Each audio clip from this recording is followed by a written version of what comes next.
Hey there, everyone. Today we're going to continue our coverage of James Joyce's Ulysses. This time we're going to be looking at the 15th episode, Circe. Now, this episode is a doozy. It is 150 pages long, at least in the Gabler edition, and it is basically a microcosm of the whole work. It is raucously funny.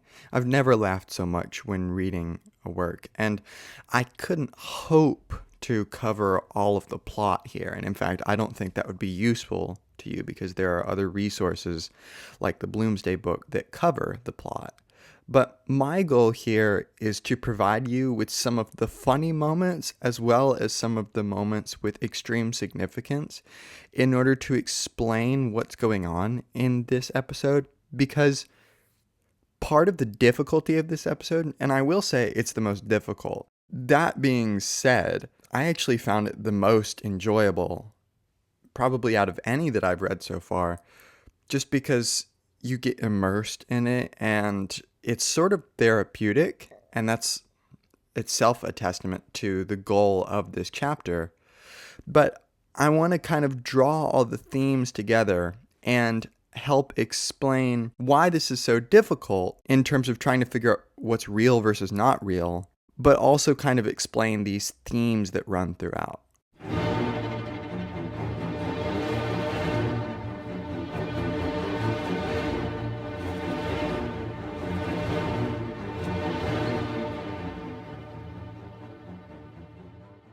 This episode is markedly different from the others because we are going so deep into the woods of the human mind. It is a sort of schizophrenic apex of the book, and we're constantly changing characters. Characters themselves are metamorphosing into other characters, which is really important because that highlights one of the main themes in this episode, as well as the whole work, which is metempsychosis. And this is a word that Molly asks Bloom about in episode 4. She's trying to figure out what it means. Bloom kind of goes into an intellectual or pseudo-intellectual explanation that basically it's the transmigration of souls or reincarnation. It's this idea that one body can potentially house more than one soul, in a sense, that things can be transformed into each other. And this is linked with, for example, the transubstantiation throughout this work.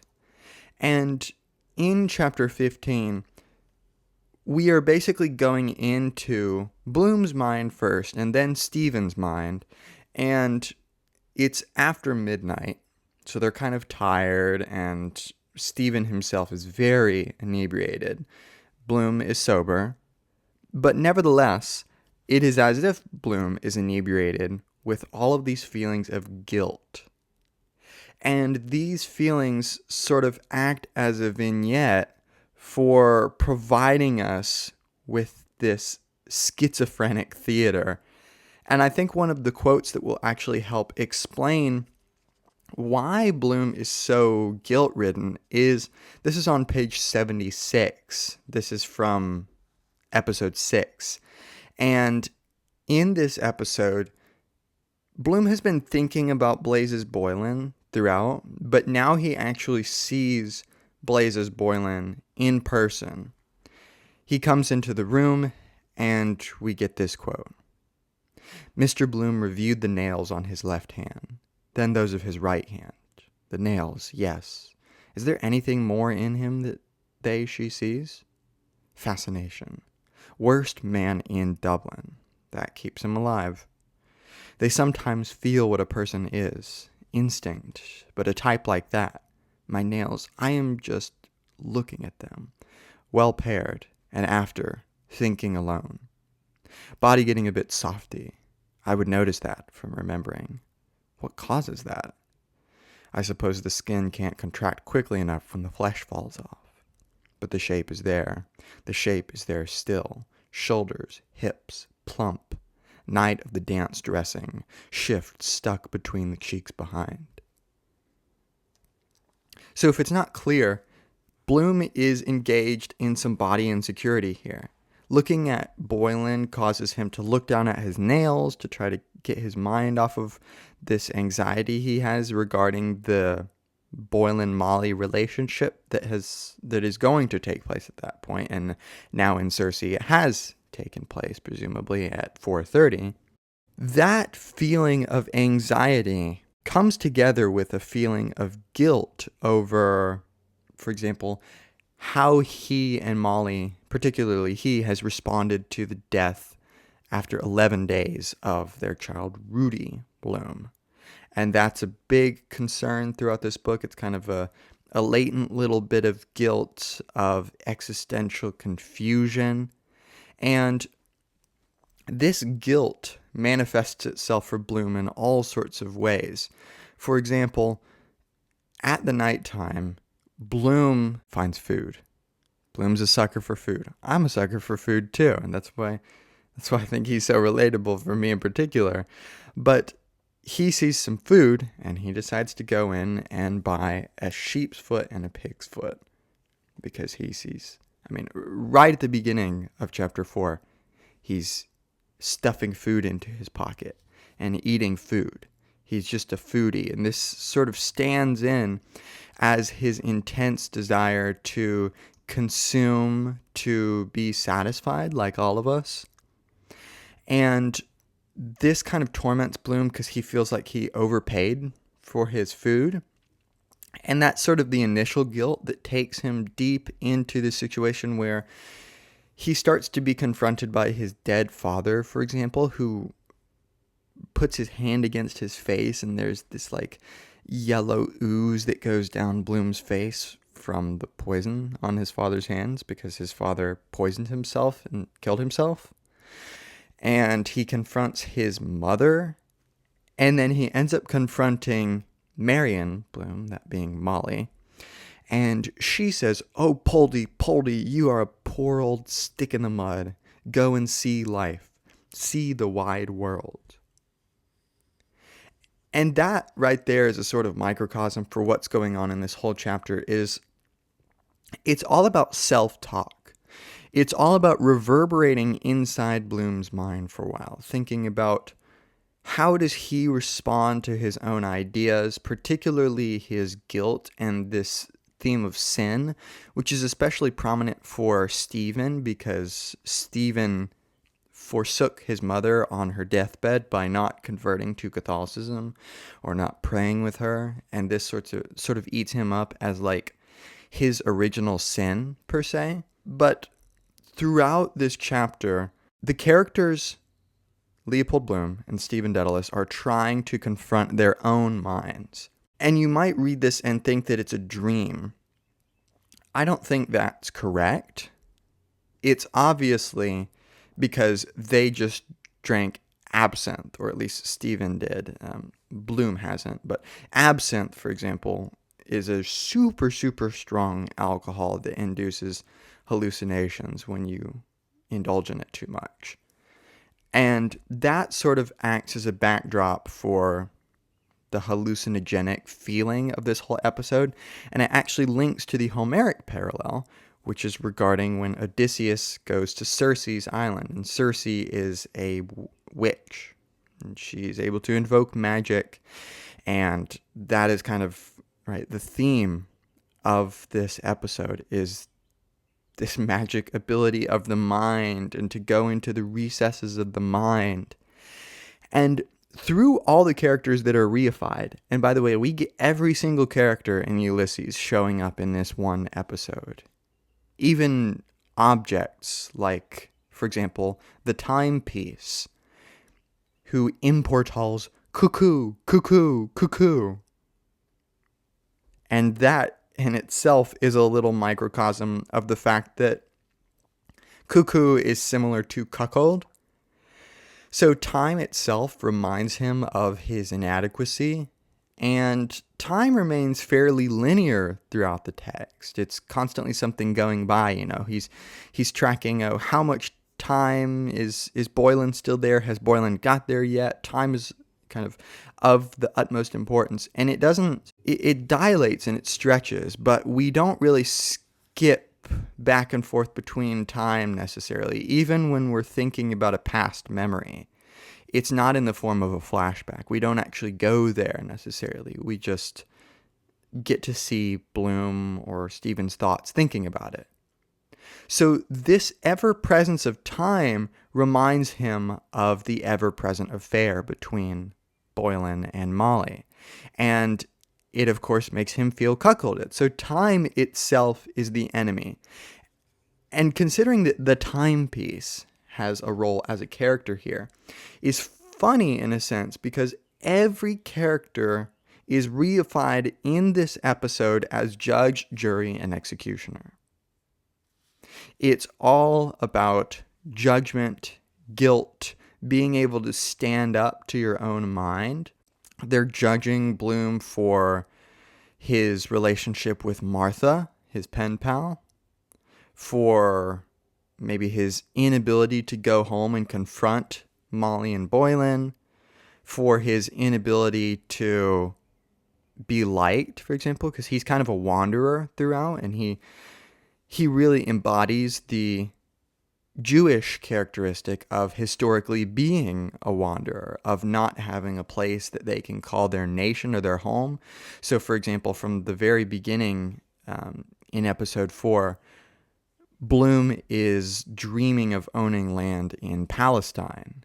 And so whenever Bleibtreustrasse, for example, comes up, that's a reference to a company that is involved with land settlement in Palestine.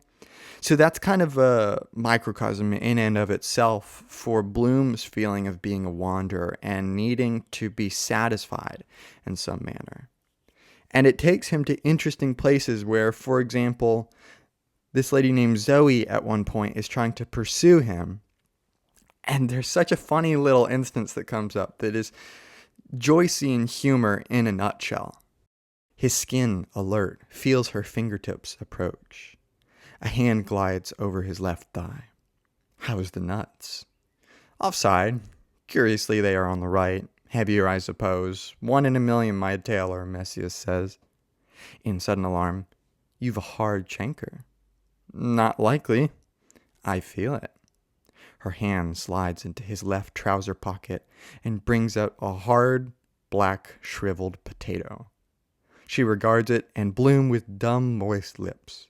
A talisman, heirloom. Right? What a funny little passage. So this potato is Bloom's talisman given to him by his mother.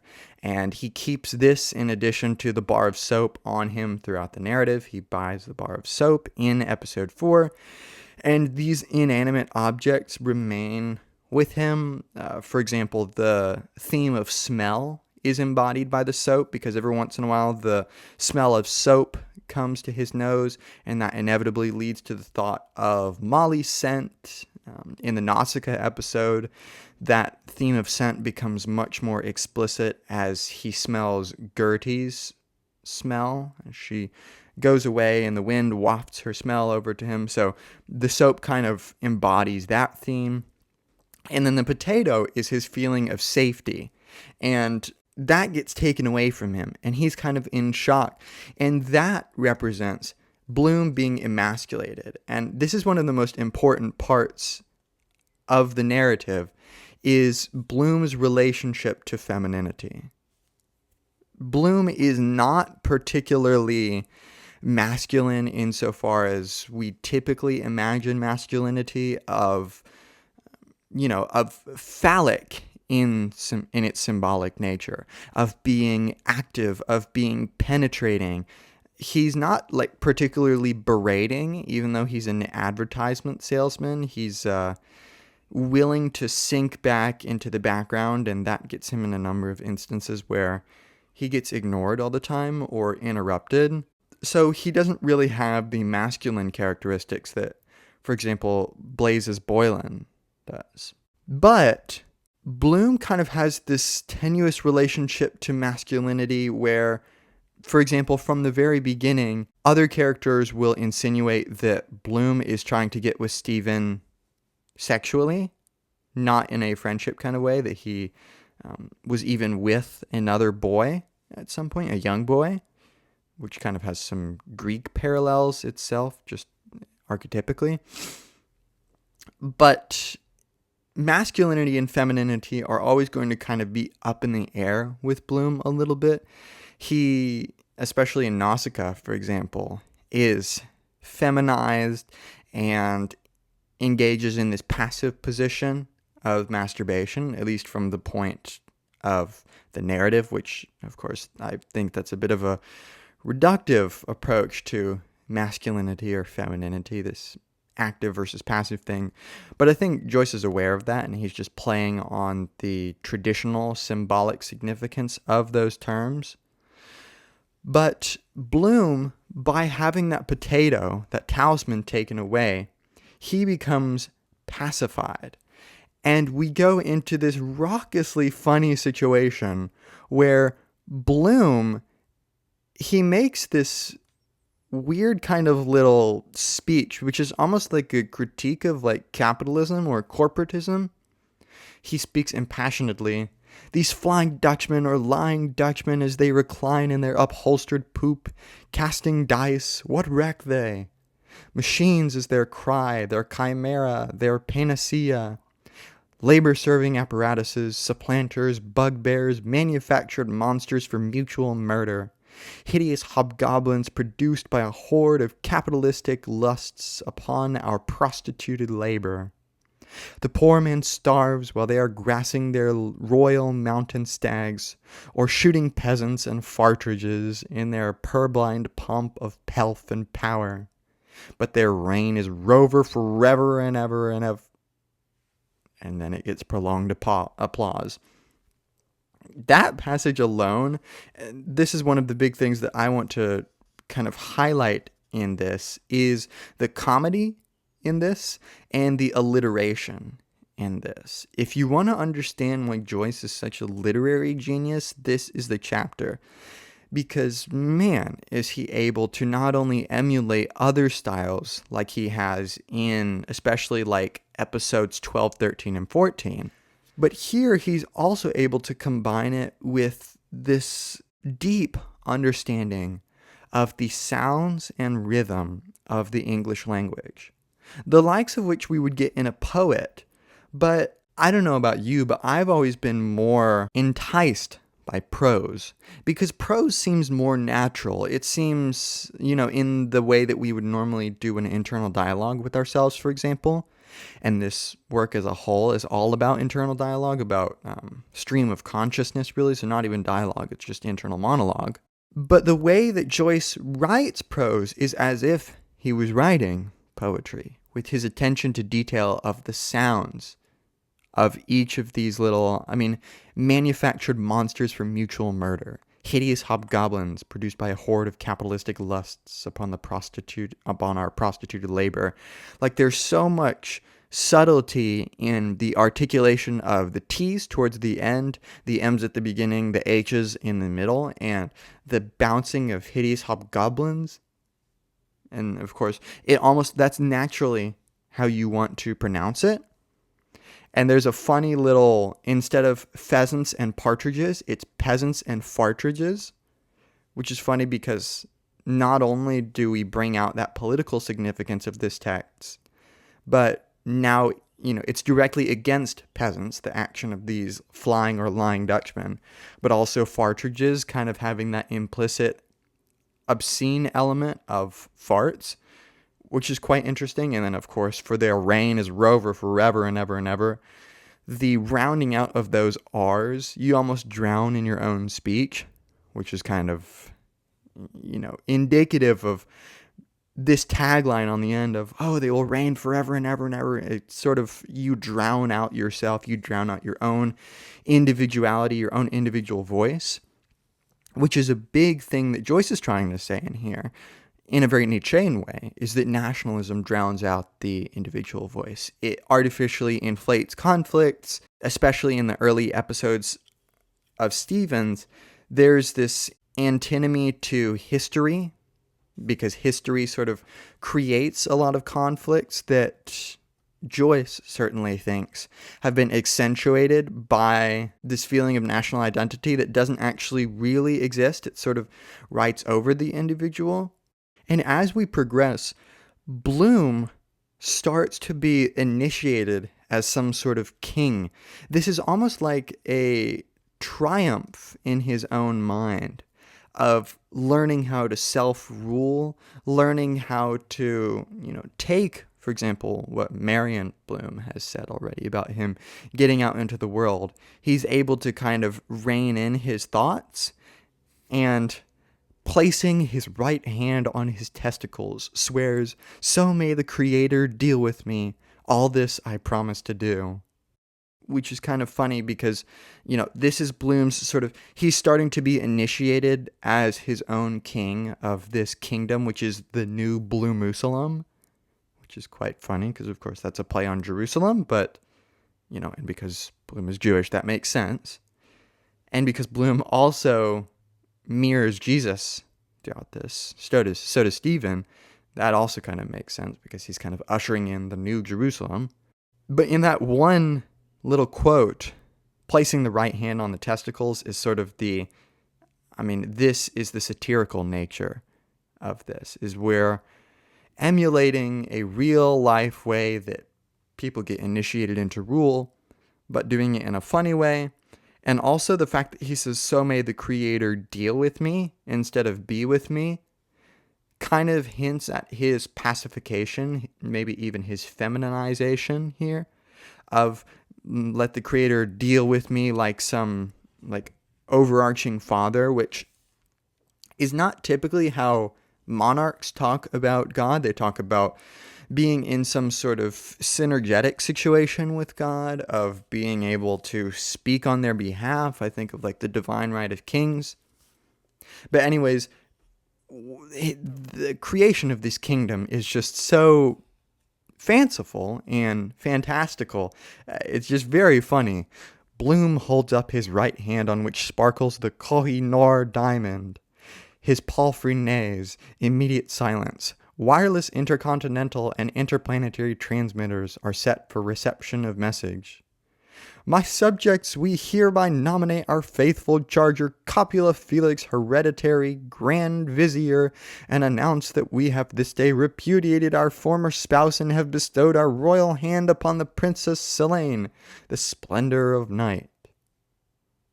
And I'm not really sure if that's supposed to have some sort of linkage with adultery, maybe if this is some sort of secret part of him that is pulled in by the desire to others, and this Princess Selene is just kind of a microcosm for the appeal of women in general.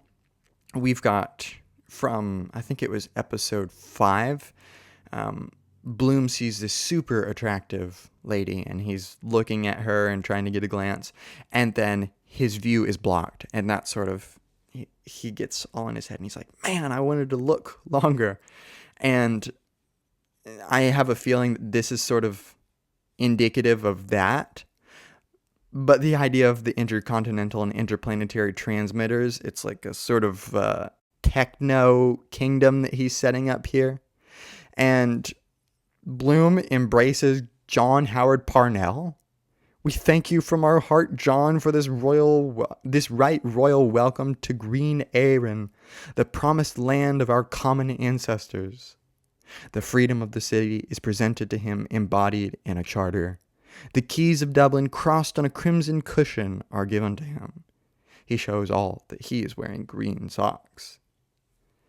And there's lots of little hints here to Irish nationalism, of course, with Parnell as this, that this is the person you decide to, I guess, resurrect, because Parnell would be dead. But it's just kind of bringing all this traditional Irish Republican stuff together. And he's given a charter to Green Erin, is, of course, Ireland. And he's wearing green socks because of that, to show off this patriotism in the way, for example, the citizen does in Cyclops. And this is just kind of, this is the Irish nationalism that is one-eyed, that is kind of very narrow in its approach to identity. And the idea of him receiving the keys of Dublin crossed on a crimson cushion is important. Because if we think back to what's happened in Ulysses so far, Stephen has forsaken his key to his house, and he's gone out. He's given the key to Buck Mulligan. Bloom, too, has forsaken his key, albeit by accident because they're in the other trousers, right? So these two keys represent the wanderer that is both Bloom and Stephen. And by coming to cross together, this is sort of a symbol for resolution of some kind. So this is Bloom creating his own psychological resolution to this situation. And we should also point out that the crossed keys is the symbol of the Catholic Church. So there's this sense of revival. I mean, you think of what the word Catholic means, and this is sort of what Bloom is trying to do. He's trying to set his kingdom straight, so to speak. An apple woman says, "He's a man like Ireland once." And he says, "My beloved subjects, a new era is about to dawn. I, Bloom, tell you verily, it is even now at hand. Yea, on the word of a Bloom, ye shall ere long enter into the golden city, which is to be the new Bloomusalem in the Nova Hibernia of the future. 32 workmen wearing rosettes from all the counties of Ireland, under the guidance of Darwin the builder, construct the new Bloomusalem. It is a colossal edifice with crystal roof built in the shape of a huge pork kidney, containing 40,000 rooms. In the course of its extension, several buildings and monuments are demolished. Government offices are temporarily transferred to railway sheds. Numerous houses are razed to the ground. The inhabitants are lodged in barrels and boxes, all marked in red with letters L.B. Several paupers fall from a ladder. A part of the walls of Dublin, crowded with loyal sightseers, collapses. So, right, this is where stuff starts to go wrong. The sightseers, in the very next line, say, "Morituri te salutant," and then they die. So, like, all of his subjects have just died in a very short amount of time. Or, you know, at least these sightseers have just died all of a sudden. He's just totally failed in being able to create the new Bloomusalem. The fact that it's in the shape of a huge pork kidney is, of course, from the very beginning, he bought meat from Molly Bloom, and then that theme of meat has recurred in the Laestrygonians episode, for example, which is, of course, mirroring the Homeric episode regarding the Laestrygonians, who are cannibals. So this idea of, like, organs and kidneys and all that stuff is kind of here throughout. And also the idea of being lodged in barrels and boxes, that kind of harkens back to the very end of Proteus, where Stephen is talking about the waves bounded in barrels. And then the fact that several paupers fall from a ladder, I think, is a reference to Tim Finnegan's Fall from the Ladder in the song Finnegan's Wake, which, of course, is the subject, or kind of one of the influences for Joyce's last work, Finnegan's Wake. So there's lots of interesting stuff happening here. That itself is sort of a microcosm for the city has fallen, right? This is like the fall of the walls of Jerusalem, but instead it's Tim Finnegan's fall from the ladder because Tim Finnegan is drunk, which is maybe itself a microcosm for the drunken inability to fully conceptualize what one's situation is, for one's inhibitions to be lowered in this state of self-indulgence, where Bloom is just in his mind, you know, creating this new Bloomusalem.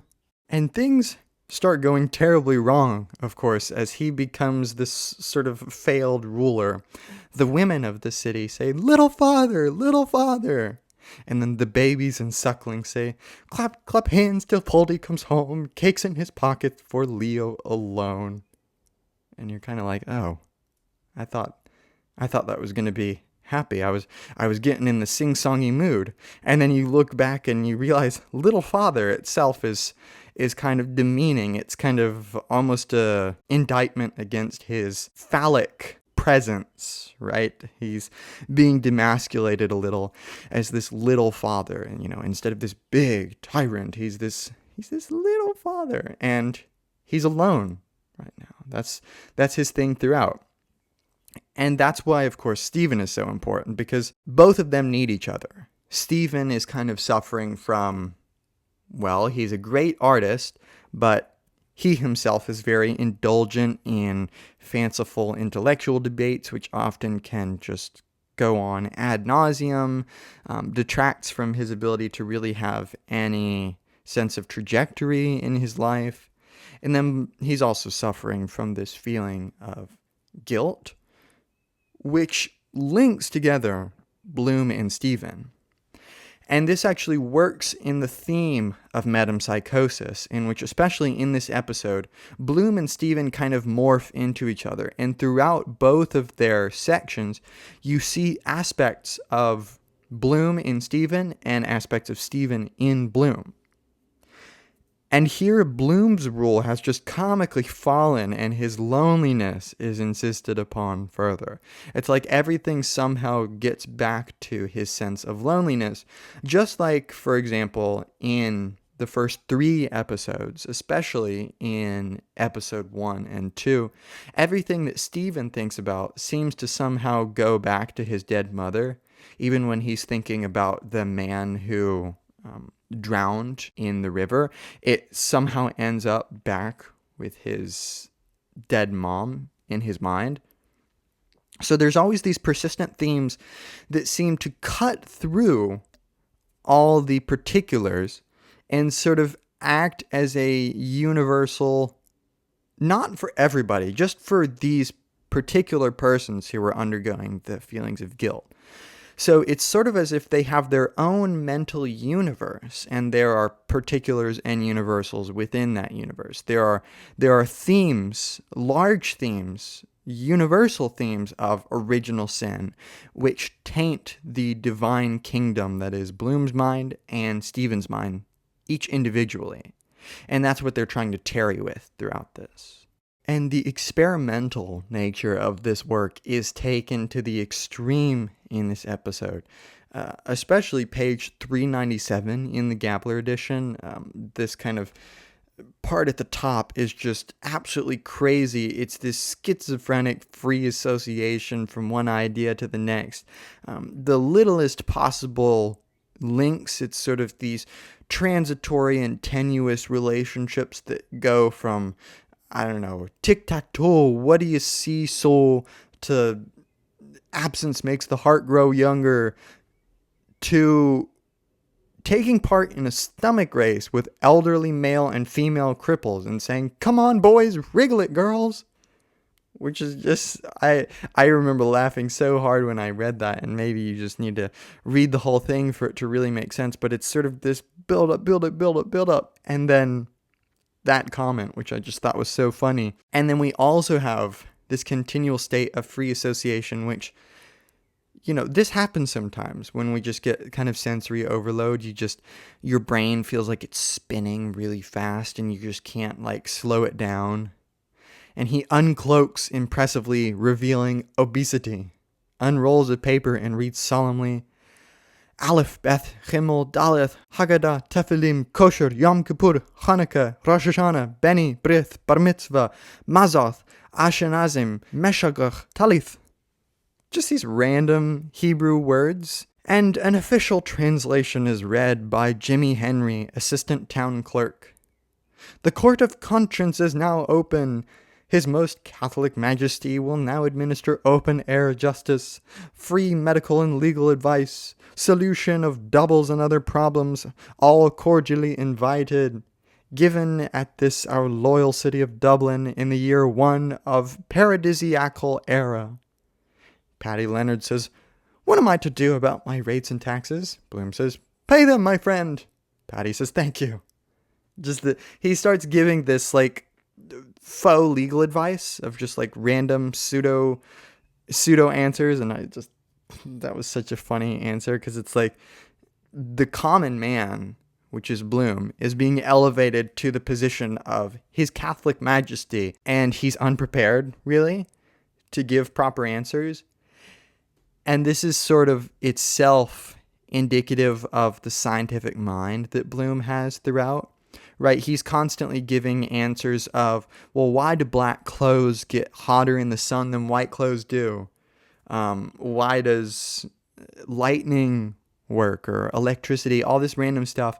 And when he gives explanations, the majority of the time they're almost right, but not quite, which really represents how Bloom is the poster child for the modern man, the modern human, I should say.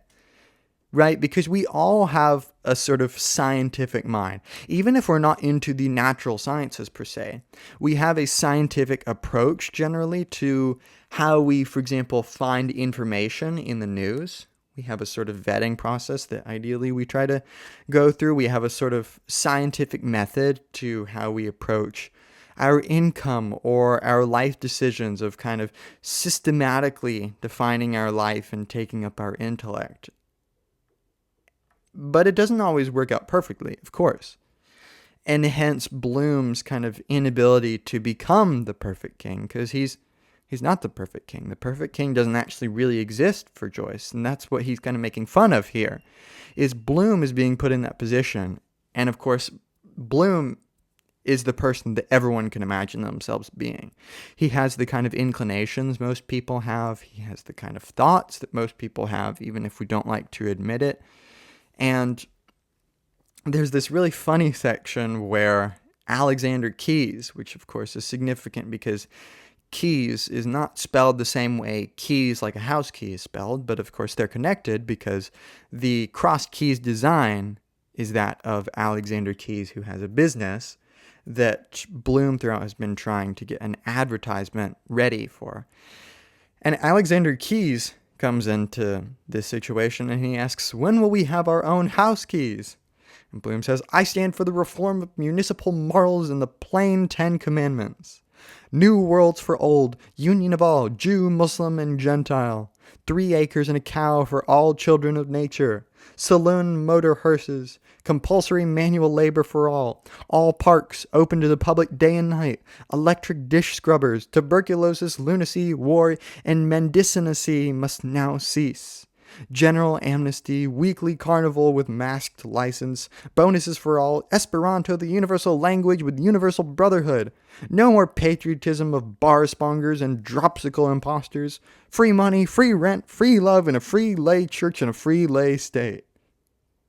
Right? This is Bloom's sort of fanciful, almost like pseudo-communist utopia, which I think is kind of playing with the traditional stereotype, maybe not even traditional is the right word, of the Jewish socialist, right? Of like this idea of like Jewish Bolshevism or whatever, which is very problematic. But I think that's kind of the implication here, right? Because he's creating his new Blue Muslim, but it has all these free money, free rent, free love, municipal reform, but then like compulsory labor too. And Bloom even talks about like slave labor at one point, which is comical in a disturbing way.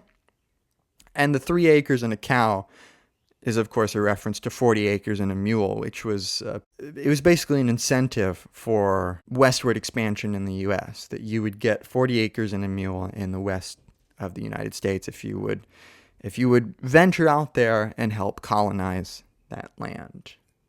So this state that Bloom is making is itself a colonialist state, right? And you get all these weird benefits of, sure, you get 3 acres and a cow, but you also get manual labor, electric dish scrubbers, and then there's no more tuberculosis, lunacy, war, or mendicancy, which is begging. So weird. And then Esperanto is the universal language. This was sort of a language that in real life was trying to be made the universal language. It fell through, but nevertheless, it kind of stands in for this kind of ecumenical nature, this Catholic idea of what Bloom is trying to make out of his kingdom, of a place where everyone can feel at home, because as he's intimated throughout this narrative, he himself is a wanderer, and he wants people and animals and all sorts of, living things that could potentially feel something, to feel peace. And of course, this wouldn't be Joyce without making some funny ties to Irish republicanism, for example. So this veiled Sibyl enthusiastically says, "I am a Bloomite and I glory in it.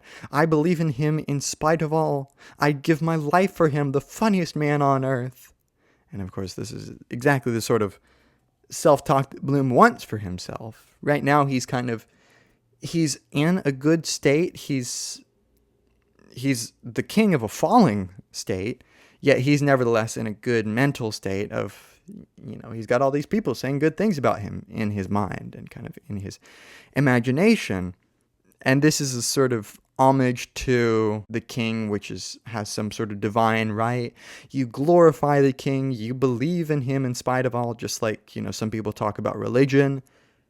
And then, of course, the funniest man on earth. Bloom is not particularly funny. He is in a sense, but it's not really the stuff that happens of his own accord. It's the stuff that happens at his expense or in spite of his conscious desires. It's the sort of stuff that happens around him that he's not aware of. Like, for example, the throwaway incident, which I've talked about in some of my other lectures regarding this horse named Throwaway that another colleague of his or friend mistakenly believes that he has just told him to bet on, and therefore he decides not to bet on that horse, and then Throwaway ends up winning.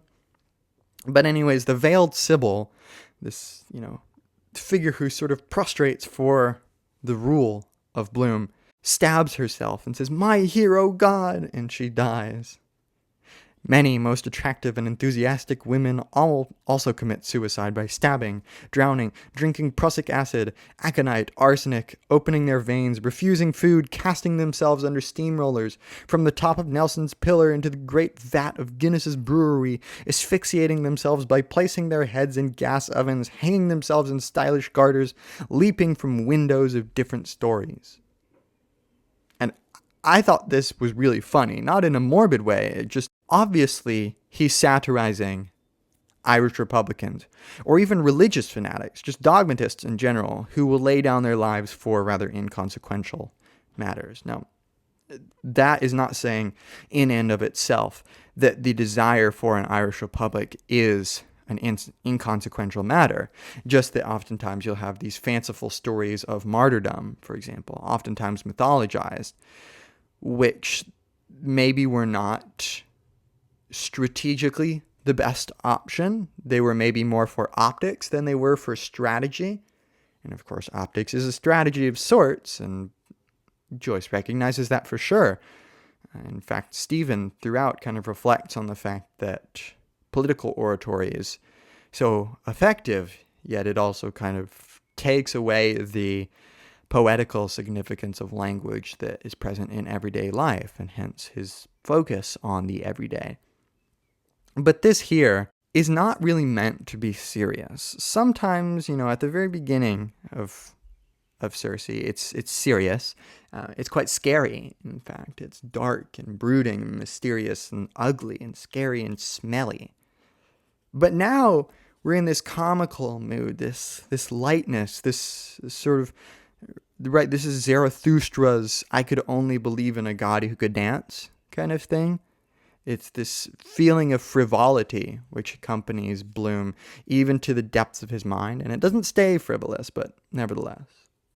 And the situation continues to remain fanciful as the mob shouts, "Lynch him! Roast him! He's as bad as Parnell was! Mr. Fox!" Mother Grogan throws her boot at Bloom. Several shopkeepers from Upper and Lower Dorset Street throw objects of little or no commercial value. Ham bones, condensed milk tins, unsaleable cabbage, stale bread, sheep's tails, odd pieces of fat. And Bloom says excitedly, "This is midsummer madness, some ghastly joke again. By heaven, I am guiltless as the unsunned snow." Right? He's feeling this sense of being damned, even in his own dreams, which is itself quite comical because this is supposed to be the triumph of the novel, that we're nearing the end here. Stuff is supposed to be turning around. There's supposed to be some sort of reconciliation. But no, even as Bloom is going to the depths of his mind, on his own, he can't do it. And of course, that's why he needs Stephen. But he calls his old friend Dr. Malachi Mulligan, sex specialist, to give medical testimony on his behalf. And this is in sort of a mock court procedure. Dr. Mulligan responds in motor jerkin, green motor goggles on his brow. Dr. Bloom is bisexually abnormal. He's recently escaped from Dr. Eustace's private asylum for demented gentlemen. Born out of wedlock, hereditary epilepsy is present, the consequence of unbridled lust. Traces of elephantiasis have been discovered among his ascendants. There are marked symptoms of chronic exhibitionism. Ambidexterity is also latent. He's prematurely bald from self-abuse, perversely idealistic in consequence, a reformed rake, and has metal teeth. In consequence of a family complex, he has been temporarily lost his memory, and I believe him to be more sinned against than sinning. I have made a pervaginal examination, and after application of the acid test to 5427 anal, axillary, pectoral, and pubic hairs, I declare him to be Virgo intacta. Bloom holds his high-grade hat over his genital organs. Hypospadia is also marked. In the interest of coming generations, I suggest that the parts affected should be preserved in spirits of wine in the National Teratological Museum. And there's a lot of this is kind of you can understand why this would get censored now in the U.S. in 1922, right? I mean, Nausicaa is much more explicit with like kind of explicating masturbation in a sense, insofar as we're in the act. But this makes much more clear. For example, he has this hereditary epilepsy, which is the consequence of unbridled lust. This is kind of a theme in Finnegan's Wake, too, of the stutter of sin and of guilt, of this condition which shows itself in the character's actions, which are indicative of their underlying unresolved feelings, for example. And of course, that's kind of a Freudian point itself. He's also bald from self-abuse, that being masturbation. That was the sort of prevailing myth at the time. And then also, this is very Freudian in a sense of having a family complex. He's lost his memory, and he is sort of now in this victimized situation where he's sinned against more than sinning. And as a result, he has made a pervaginal examination on Bloom, right? Which Bloom doesn't have a vagina, but that's kind of the point, is Bloom is becoming feminized. And in his own mind, he's being turned against. In this hypsospadia is a misspelling, a sort of fanciful retelling, a metempsychosis of hypospadia, which is a condition in which the urethra doesn't come out of the tip of the penis. It basically like goes down, like it comes out of the side of the shaft. Quite a strange situation. And as a result, they've basically decided to have his penis pickled. Which, of course, this is the epitome of demasculinization, and in a very comical way at that. So then Mr. Dixon reads his bill of health. Professor Bloom is a finished example of the new womanly man. His moral nature is simple and lovable. Many have found him a dear man, a dear person. He is a rather quaint fellow on the whole, coy, though not feeble-minded in the medical sense. He has written a really beautiful letter, a poem in itself, to the court missionary of the Reformed Priests' Protection Society, which clears up everything. He's practically a total abstainer, and I can affirm that he sleeps on a straw litter and eats the most Spartan food, cold-dried grocer's peas. He wears a hair shirt of pure Irish manufacture, winter and summer, and scourges himself every Saturday. He was, I understand, at one time a first-class misdemeanment in Glencree Reformatory. Another report states that he was a very posthumous child. I appear for clemency in the name of the most sacred word our vocal organs have ever called upon to speak. He is about to have a baby. And there's all this commotion. Bloom says, "Oh, I so want to be a mother." And then Miss Thornton, in Nurse Tender's gown, "Embrace me tight, dear. You'll be soon over it. Tight, dear." Bloom embraces her tightly and bears 8 male yellow and white children. They appear on a red-carpeted staircase adorned with expensive plants. All the octuplets are handsome with valuable metallic faces, well-made, respectably dressed, and well-conducted, speaking 5 modern languages fluently, and interested in various arts and sciences. Each has his name printed in legible letters on his shirt front. Nasidoro, Goldfinger, Chrysostomos, Main Doré, Silver Smile, Silber Selber, Vifergent, Panargyros. They are immediately appointed to positions of high public trust in several different countries as managing directors of banks, traffic managers of railways, chairman of limited liability companies, vice chairman of hotel syndicates. That's right, and this is it's just raucously funny when I'm reading it, just constantly chuckling and even laughing out loud sometimes. Bloom's demasculinization has gone to the point where, especially in Mr. Dixon's speech there, he said that he's a quaint fellow, that he abstains from everything, that he can affirm that he sleeps on a straw litter and eats the most Spartan food, cold-dried grocer's peas. This is basically Bloom thinking like, I abstain from everything. Am I not enough? Am I not doing enough things? Am I not manly enough? And this is kind of being reflected upon and mulled over in Bloom's mind as impotence.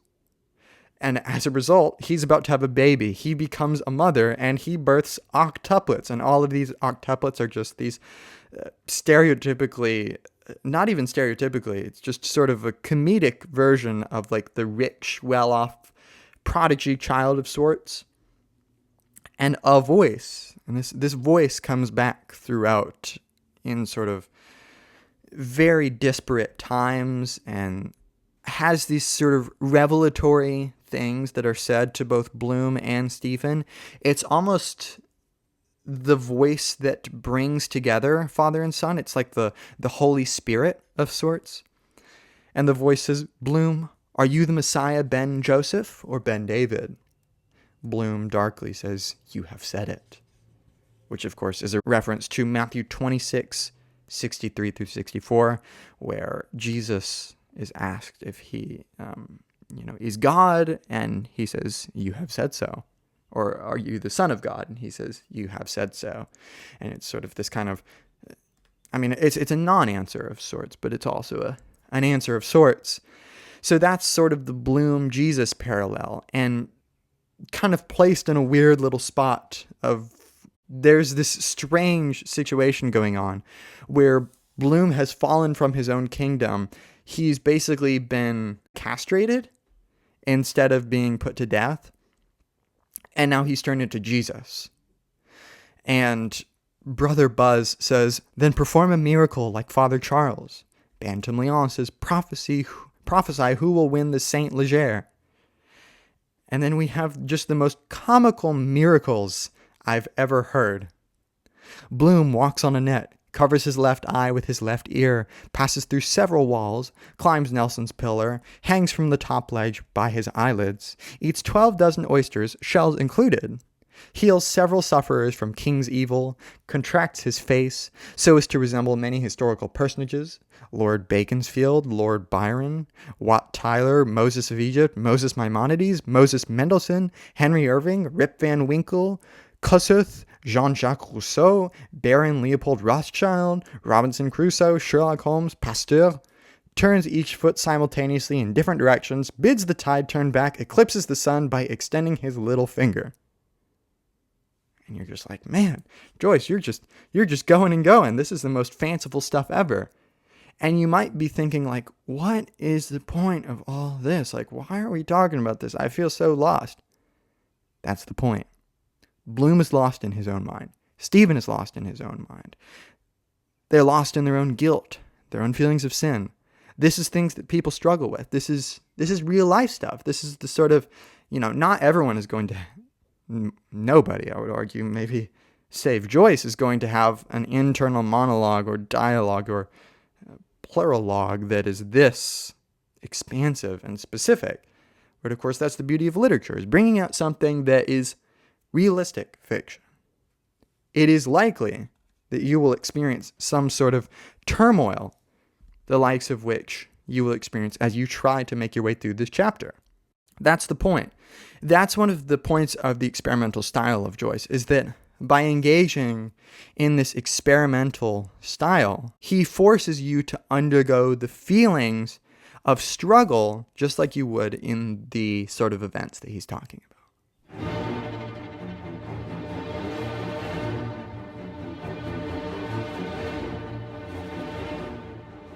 Now, I said I wasn't going to focus too much on the plot, so I'm going to skip like a good 70 pages to some of Stephen's dealings, and we have this really, things have gotten even more chaotic than they already were. The style has gotten even crazier, more disparate, all these innuendos, and this is on page 470 and kind of going on. We see this dancing brilliance of Joyce's rhythmic prose. And this is sort of an explication of the chaosmos, one of Joyce's important themes, which I've talked about in some other lectures on Joyce, in which time itself is put into chaotic and cyclical step.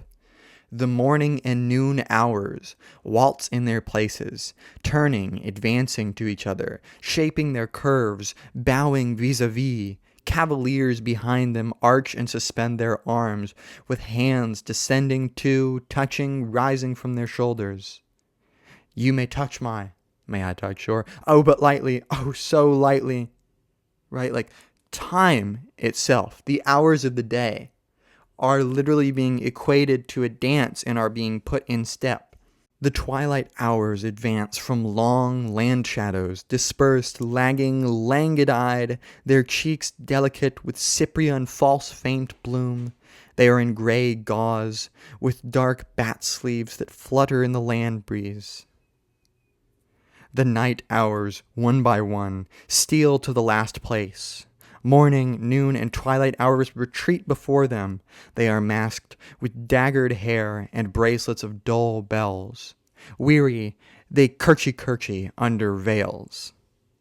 So, right, time itself, all the hours are congealing together because we're at the height of midnight, which is also, I think of Zarathustra, for example, in Nietzsche's thus book Zarathustra, where the midnight hour is the sort of hour of ascendancy. It's not in the height of day when the sun is up that you are able to rise up and become Übermensch.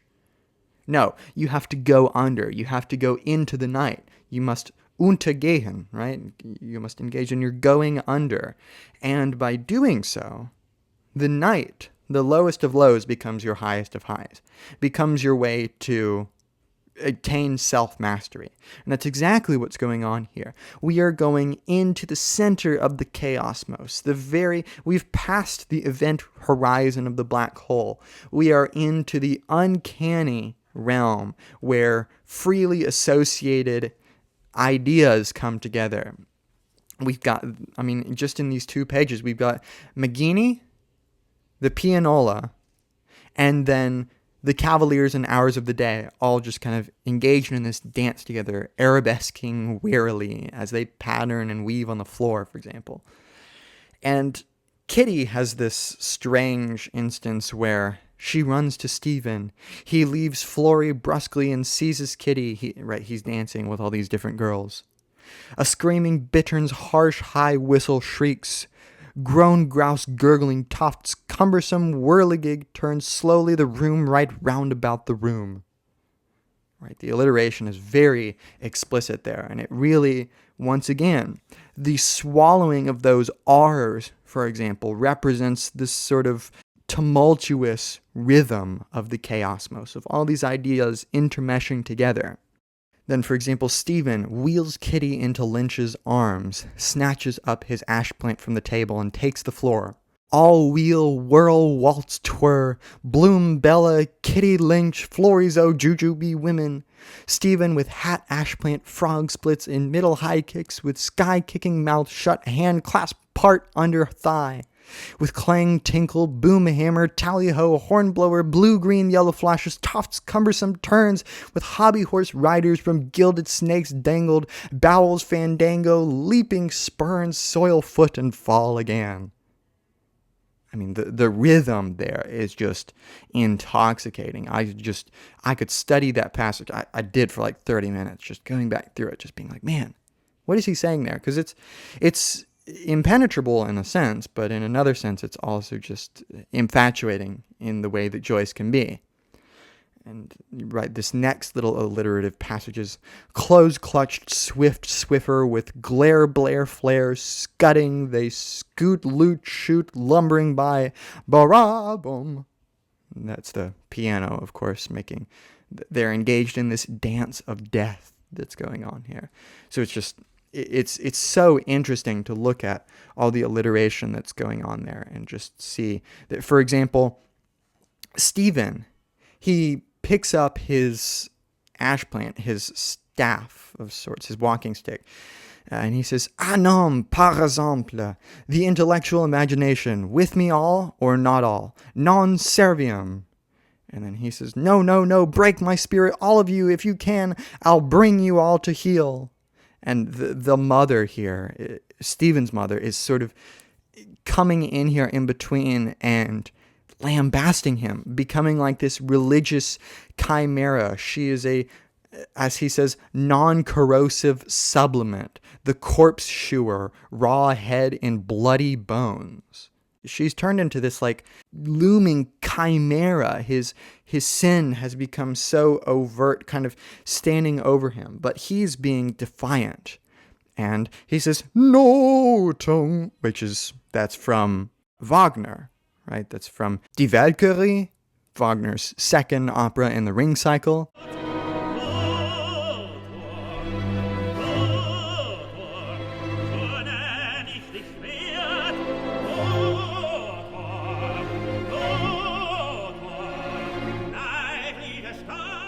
And he lifts his ash plant high with both hands and smashes the chandelier. Time's livid final flame leaps, and in the following darkness, ruin of all space, shattered glass, and toppling masonry. Everything has happened there. It has all gone down. We have achieved the maximum state of the free spirit, and Stephen has sort of triumphed over. He's gone to the depths of his mind, and he's faced up to what's going on, to the looming presence of his mother, and sort of tried to deal with it. And in the very end, the police are called on Bloom and Stephen. There's this whole situation going on where Stephen is supposedly offended someone, and Bloom is trying to sort of save Stephen from getting beat up or whatever.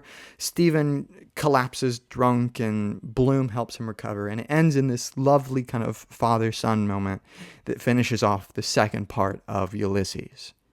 So I hope this has helped make some sense of what's going on in Circe, a tremendously imaginative and joyful text to read.